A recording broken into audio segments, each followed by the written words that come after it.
আসসালামু আলাইকুম। Iran Israel যখন যুদ্ধ করতেছে আমেরিকার সাথে, তখন একটা মাসালা নিয়ে সবাই দ্বিধাদ্বন্দ্বের ভিতরে আছে। অনেকে বলতেছে যে ইরানের মানুষ তো শিয়া, তাদেরকে আমরা কেন সাপোর্ট করব? বিশেষ করে আহলে হাদিস নামে যারা আছে আর কি। তো আসল কথা হচ্ছে, ইরানে যে সমস্ত শিয়া আছে, ইরানে সুন্নিও আছে। ইরানের যে সমস্ত শিয়া আছে, শিয়ারা অনেক প্রকারের বিভক্ত হয়। তার ভিতরে কিছু আছে যারা স্বয়ং আলী রাদিয়াল্লাহু তাআলা আনহু, তারা এমন মন্তব্য করে থাকে বা এমন মতাদর্শ পেশ করে থাকে যে আল্লাহ তাআলা ওহী প্রেরণ করছিল আলী রাদিয়াল্লাহু তাআলা আনহুর কাছে, কিন্তু জিবরাইল নাকি ভুল করে নিয়ে গেছে হযরত মুহাম্মদ সাল্লাল্লাহু আলাইহি ওয়াসাল্লামের কাছে, নাউজুবিল্লাহ।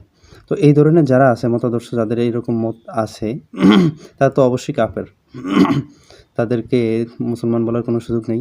কিন্তু তাদের ভিতরেও অনেক ধরনের মুসলিম আছে, অনেক ধরনের আরও রাফেজি, খারেজি, বিভিন্ন ফেরকা। তো এর ভিতরে কিছু আছে অমুসলিম, কাফের, আর কিছু আছে মুসলিম। তো আমরা, তারা মুসলিম কাফের সেই ইখতিলাফ পরে, কিন্তু আমরা ইহুদিদের প্রশ্নে বা জালেমের প্রশ্নে, যেহেতু আমরা সবাই জানি, পৃথিবীর সকল মানুষই জানে বর্তমানে পৃথিবীর শ্রেষ্ঠ জালেম হচ্ছে আমেরিকা, আর হলো ইসরায়েল। তো এই প্রশ্নে আমরা সকলেই আমরা ইরানের পক্ষে।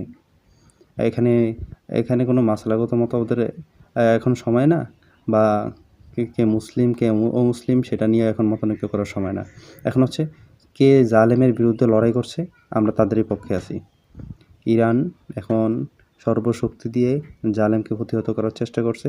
এজন্য আমাদের সকল ধরনের সাপোর্ট আমাদের ইরানের পক্ষে আছে।